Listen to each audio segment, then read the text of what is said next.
Yeah, you saw all the anxiety about the expanded unemployment benefits maybe hurting somewhat the ability to coerce labor in this country. But the good news about the organizing the unemployed is that we make just giant lines of them in this country.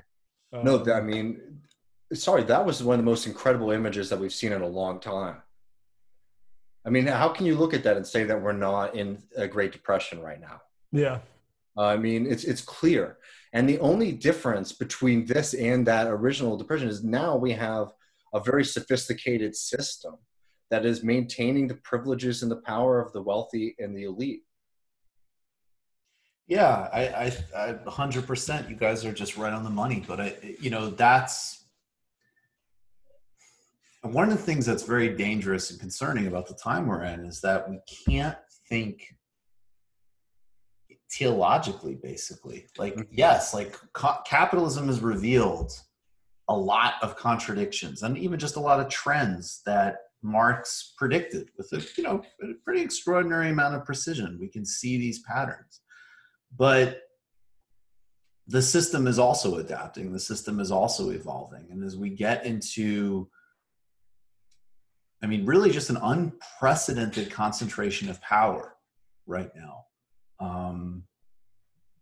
There's no, I mean, this is again why actually Marx isn't teleological. I mean, he sees trends in base and superstructure modes of production spill over and have a reciprocal relationship with social arrangements. And there's a certain, there's different dynamics in a feudal society versus a capitalist society and so on. And it's leading potentially to a more democratized society in all spheres.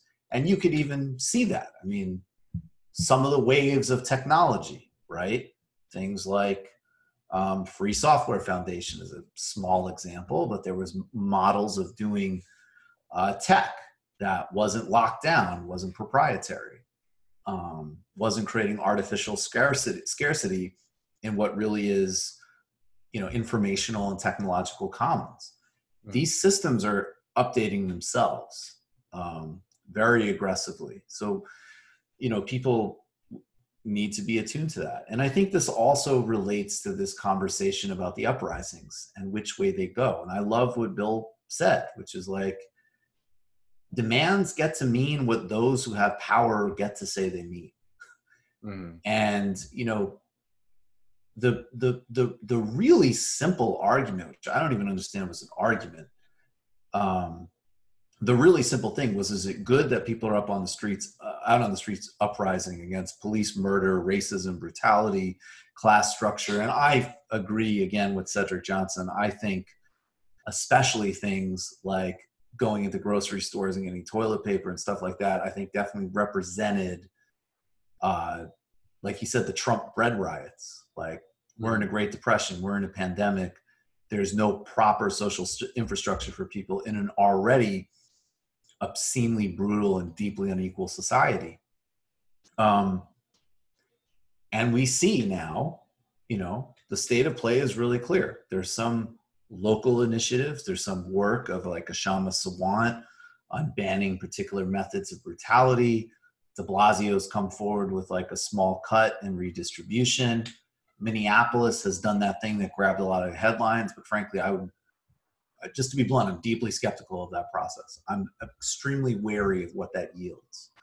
And then, and again, you see this, like if you're unfortunate enough to be on Twitter, you see this every second. A new dumb initiative from some, like this Golden Girls episode is pulled off, and an activist will quote tweet it and say, right, can we get to defunding the police, please? And, in the current political climate, the current economic climate, unfortunately, the answer is no, because that is not the governing consensus. And that's why you're, even seeing certain decisions, which are just austerity and budget cut decisions, all of a sudden framed as BLM decisions. It's a complete grotesque bastardization of what people have risked their physical well-being for.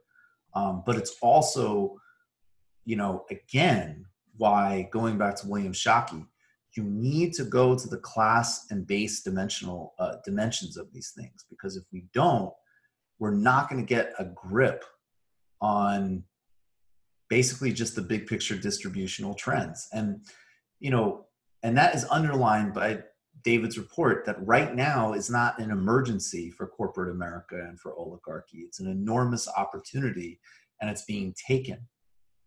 And that's where the main action is. But even in that, like, I think, you know, one of the fundamental, not to use like a, you know, a $2 word or anything like that, but one of the big political questions that you're hitting on is like what people call mediation, right? Which is like where there's like a political demand or political movement, and then like what is the governing body, what is the force, whatever, that gets to basically say, okay, here's what's being said, here's what it actually means, right?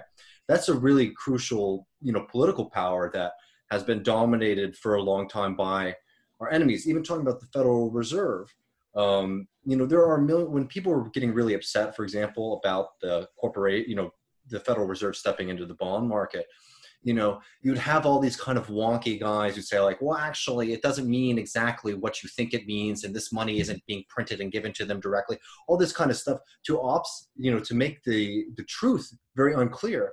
When it was actually very clear is that the Federal Reserve was creating new organizations to take care of corporations when millions of Americans were freaking out at grocery stores seeing empty shelves, right? Like that is a very important like part of the, you know, again, I'm not trying to get into these difficult or intangible like arguments, but like we dare to be difficult. That's a really important part of political power, is the people who get to say to everybody that like, well, actually it's a lot more complicated than you think it is, and it's not as clear. So like in the same way that like when you're out in the streets, things can become a lot clearer for people too, because they're not having to deal with those kind of mediating forces as much, right? Because you actually like are there with a group of people making a demand. And the real difficulty and the frustrating thing about politics is basically getting consensus with, you know, those people in the streets and building those movements. I don't know. This is also why fall through the trap of, you know, of going into like, well, everything's like so complicated, and then we tie ourselves into knots of inaction, right? We're not saying that. Like what we're trying to say is that like things are really complicated, and there's people who are trying to make them. There are people who are trying to misinform you and basically distract you from like the political realities around us. And there's a lot of actions that are symbolic or easy to achieve that they're trying to funnel these energies, these political energies into, and we also need to be wary of those. Absolutely. And another big distinction, actually, while I'm saying these two things, can someone find Keir Starmer talking about BLM? It should be all over Twitter, because it's exactly what you're talking about, David. Mm-hmm. But just to follow up on that, this is actually another really good reason, going back to Matt Christman's critique of social media, which is completely correct, which is that the clarity of, I mean, look, the problem is I don't want to just fetishize and valorize action for action's sake either. But like, yes, you can't understand what's happening with the uprisings unless you go to the uprising.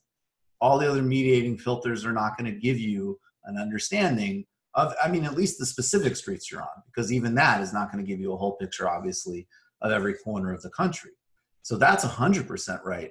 And that also goes to what we do, which is like, if we succeed, this is education and entertainment that helps, you know, spur more effective action, or, you know, make your day a little bit more pleasant. And that's great. I have no problem with that. That's important. But that is not, you know, that is not political action. It's political, but it's not political action, right? Mm-hmm. And then the second thing I would say too, and this is where, you know, again, this is where we have to get back to our Adolf Reed. The symbolism is very, very, the identitarian components can be absorbed immediately and redirected. Mm-hmm. Going out and saying, whether it be we have a pandemic, we need single payer healthcare, we need to have, you know, a wealth tax, we need to claw back every single thing that Jeff Bezos has gotten, and it needs to be redistributed across the board. Those things cannot be symbolically appeased. Mm-hmm. And that's very important just to note in terms of the terrain. Material distribution cannot be symbolically appeased. Mm-hmm. And that is also, you know, because that you're getting into the fundamental conflict between labor and capital. You just watched a Michael Brooks show video. Subscribe to get them all. Why wouldn't you? Don't be foolish. click subscribe below and become a patron as well. Patreon.com/TMBS. Thanks, everybody.